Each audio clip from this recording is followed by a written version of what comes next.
te gustan nuestros videos, te sugerimos que te suscribas al canal haciendo clic en el botón rojo de suscribirse y que actives la campanita. Así serás de los primeros en recibir nuestros videos de actualidad. El presidente de Estados Unidos Donald Trump renovó ayer un año más la Ley de Comercio con el Enemigo, estatuto de 1917 que constituye la base del bloqueo económico, comercial y financiero impuesto a Cuba. Esto implica restricciones en viajes, inversiones y otras actividades de estadounidenses con empresas y particulares cubanos. Mediante un memorando enviado a los secretarios de Estado y del Tesoro se recordó que el ejercicio de ciertas facultades bajo esa legislación, que solo afecta al país caribeño, estaba programado a expirar el 14 de septiembre de 2017. Ante la cercanía de esa fecha, Trump decidió dar continuidad a esas medidas otro año, hasta el 14 de septiembre de 2018, y justificó el tema al indicar que es de interés nacional de Estados Unidos. La Ley de Comercio con el Enemigo estipula que el presidente estadounidense tiene la facultad de aplicar sanciones económicas en tiempo de guerra o en cualquier otro período de emergencia nacional, y prohibió el comercio con el enemigo o sus aliados durante conflictos bélicos. En 1962 el entonces presidente John F. Kennedy recurrió a ese estatuto para imponer el bloqueo económico, comercial y financiero contra la nación caribeña, el cual ha sido renovado desde entonces anualmente. La Ley de Poderes Económicos de Emergencia Internacional de 1977 restringió las facultades del presidente para imponer otras sanciones aludiendo situaciones de emergencia nacional. Sin embargo, la legislación previa continuó aplicándose para Cuba. Al amparo de la normativa de 1917 se adoptaron las regulaciones para el control de activos cubanos en 1963, en virtud de las cuales se prohíbe a estadounidenses o personas sujetas a la jurisdicción de este país realizar transacciones financieras con la isla, entre otras restricciones. Cuba instó el viernes a Estados Unidos en la Asamblea General de la Organización de las Naciones Unidas, ONU, a levantar el cerco de más de 55 años, el cual cuenta con el abrumador rechazo de la comunidad internacional. El 26 de octubre del pasado año esa instancia aprobó una nueva resolución de reclamo del fin del bloqueo, la cual recibió el apoyo de 191 de los 193 países miembros de la ONU, y las abstenciones de Estados Unidos e Israel. La renovación implica que el mandatario estadounidense tiene autoridad sobre algunas sanciones mediante decretos ejecutivos, aunque la eliminación total de la política contra la isla requiere una decisión del Congreso.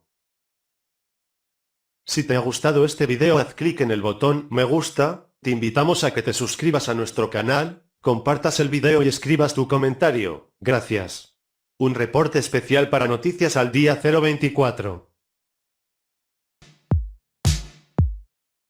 Son las 10 menos cuarto de la noche del martes 15 de febrero. Un fogonazo ilumina la bahía de La Habana. El Maine acaba de saltar por los aires. Estados Unidos declara la guerra a España por el control de algunas colonias clave. La guerra termina con la anexión de Puerto Rico, Filipinas y Guam al territorio estadounidense. Estados Unidos está presente en Cuba, pero no quiere hacerse cargo de la deuda de 400 millones de dólares que pesa sobre la isla. El gobierno de Cuba vuelve a manos de los cubanos y España se hace cargo de la deuda. Pero el control de facto sobre Cuba se queda en Estados Unidos. Empieza a pagar un alquiler al gobierno de la isla por los terrenos de la base de Guantánamo. Se firma el Tratado de Reciprocidad Comercial que convierte a Cuba en una colonia comercial de Estados Unidos. En 1959, las inversiones estadounidenses en la isla superan los 1.000 millones de pesos. El gobierno de Estados Unidos impone un bloqueo en el mercado de armas durante la guerra entre Batista y los revolucionarios. El 1 de enero, la revolución vence en Cuba. Fidel Castro inicia las expropiaciones de tierra en base a la ley de reforma agraria que afecta a numerosas empresas de Estados Unidos.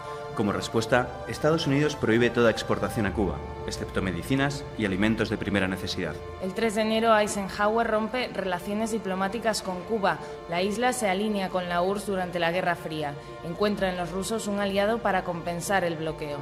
En abril, Kennedy aprueba una invasión de Cuba con tropas de exiliados cubanos. Es la batalla conocida como la de Bahía de Cochinos, que es anulada por las tropas castristas en apenas 72 horas. En octubre de ese año sucede la crisis de los misiles, los famosos 13 días en los que Cuba albergó misiles soviéticos y uno de los momentos de mayor tensión de la Guerra Fría. Como respuesta a esta crisis, el presidente Kennedy impone restricciones a los ciudadanos estadounidenses de viajar a Cuba y emite las regulaciones para el control de recursos cubanos. Bush padre endurece aún más la presión sobre Cuba al impedir que las filiales de Estados Unidos en otros países establezcan cualquier tipo de relación comercial con la isla. Por primera vez, la ONU emite un voto en contra del bloqueo cubano. Desde entonces y cada año se repetirá esta escena con un creciente número de partidarios del fin del embargo. Bill Clinton modera el embargo al abrir las exportaciones de medicinas y alimentos a la isla por razones humanitarias. Ante la creciente demanda de productos cubanos, el Senado apoya, por primera vez, la posibilidad de suavizar las restricciones, pero el presidente Bush hizo uso de su veto presidencial para frenar el proyecto de ley. Fue Bush el que incluso endureció el bloqueo imponiendo penas de cárcel y multas hasta $1 millón para los infractores. La llegada de Barack Obama a la Casa Blanca coincide con el relevo en el poder en Cuba tras 4 décadas de presidencia de Fidel Castro. Cuba propone una agenda de diálogo con Estados Unidos que es recibida por Obama con algunas muestras de apertura. En enero, Cuba libera a 53 presos políticos.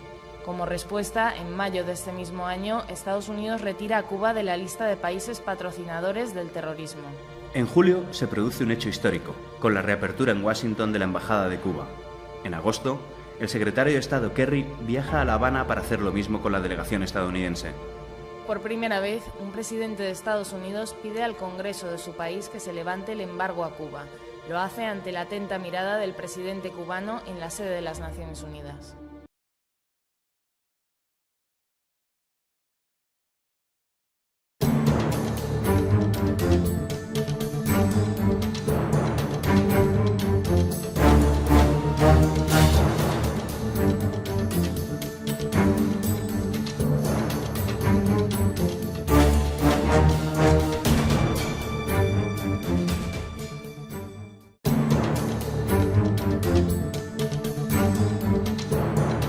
Si te gustan nuestros videos, te sugerimos que te suscribas al canal haciendo clic en el botón rojo de suscribirse y que actives la campanita.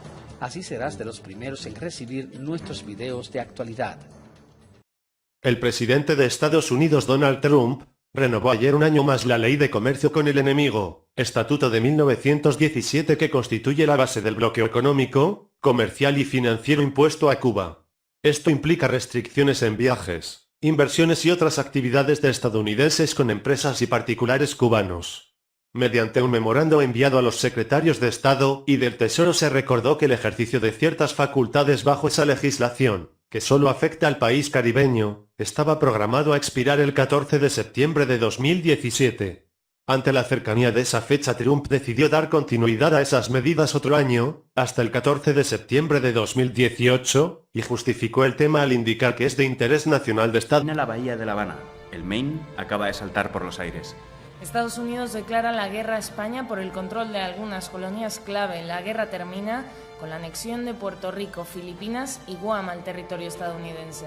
Estados Unidos está presente en Cuba, pero no quiere hacerse cargo de la deuda de $400 millones que pesa sobre la isla. El gobierno de Cuba vuelve a manos de los cubanos y España se hace cargo de la deuda. Pero el control de facto sobre Cuba se queda en Estados Unidos. Empieza a pagar un alquiler al gobierno de la isla por los terrenos de la base de Guantánamo. Se firma el Tratado de Reciprocidad Comercial que convierte a Cuba en una colonia comercial de Estados Unidos. En 1959, las inversiones estadounidenses en la isla superan los 1.000 millones de pesos. El gobierno de Estados Unidos impone un bloqueo en el mercado de armas durante la guerra entre Batista y los revolucionarios. El 1 de enero, la revolución vence en Cuba. Fidel Castro inicia las expropiaciones de tierra en base a la ley de reforma agraria que afecta a numerosas empresas de Estados Unidos. Como respuesta, Estados Unidos prohíbe toda exportación a Cuba, excepto medicinas y alimentos de primera necesidad. El 3 de enero, Eisenhower rompe relaciones diplomáticas con Cuba. La isla se alinea con la URSS durante la Guerra Fría. Encuentra en los rusos un aliado para compensar el bloqueo. En abril, Kennedy aprueba una invasión de Cuba con tropas de exiliados cubanos. Es la batalla conocida como la de Bahía de Cochinos, que es anulada por las tropas castristas en apenas 72 horas. En octubre de ese año sucede la crisis de los misiles, los famosos 13 días en los que Cuba albergó misiles soviéticos y uno de los momentos de mayor tensión de la Guerra Fría. Como respuesta a esta crisis, el presidente Kennedy impone restricciones a los ciudadanos estadounidenses de viajar a Cuba y emite las regulaciones para el control de recursos cubanos. Bush padre endurece aún más la presión sobre Cuba al impedir que las filiales de Estados Unidos en otros países establezcan cualquier tipo de relación comercial con la isla. Por primera vez, la ONU emite un voto en contra del bloqueo cubano. Desde entonces y cada año se repetirá esta escena con un creciente Estados Unidos. La ley de comercio con el enemigo estipula que el presidente estadounidense tiene la facultad de aplicar sanciones económicas en tiempo de guerra o en cualquier otro período de emergencia nacional, y prohibió el comercio con el enemigo o sus aliados durante conflictos bélicos. En 1962 el entonces presidente John F. Kennedy recurrió a ese estatuto para imponer el bloqueo económico, comercial y financiero contra la nación caribeña, el cual ha sido renovado desde entonces anualmente. La Ley de Poderes Económicos de Emergencia Internacional de 1977 restringió las facultades del presidente para imponer otras sanciones aludiendo situaciones de emergencia nacional. Sin embargo, la legislación previa continuó aplicándose para Cuba. Al amparo de la normativa de 1917 se adoptaron las regulaciones para el control de activos cubanos en 1963, en virtud de las cuales se prohíbe a estadounidenses o personas sujetas a la jurisdicción de este país realizar transacciones financieras con la isla, entre otras restricciones. Cuba instó el viernes a Estados Unidos en la Asamblea General de la Organización de las Naciones Unidas, ONU, a levantar el cerco de más de 55 años, el cual cuenta con el abrumador rechazo de la comunidad internacional. El 26 de octubre del pasado año esa instancia aprobó una nueva resolución de reclamo del fin del bloqueo, la cual recibió el apoyo de 191 de los 193 países miembros de la ONU, y las abstenciones de Estados Unidos e Israel. La renovación implica que el mandatario estadounidense tiene autoridad sobre algunas sanciones mediante decretos ejecutivos, aunque la eliminación total de la política contra la isla requiere una decisión del Congreso. Si te ha gustado este video haz clic en el botón me gusta, te invitamos a que te suscribas a nuestro canal, compartas el video y escribas tu comentario. Gracias. Un reporte especial para Noticias al Día 024. Son las 10 menos cuarto de la noche del martes 15 de febrero. Un fogonazo ilumina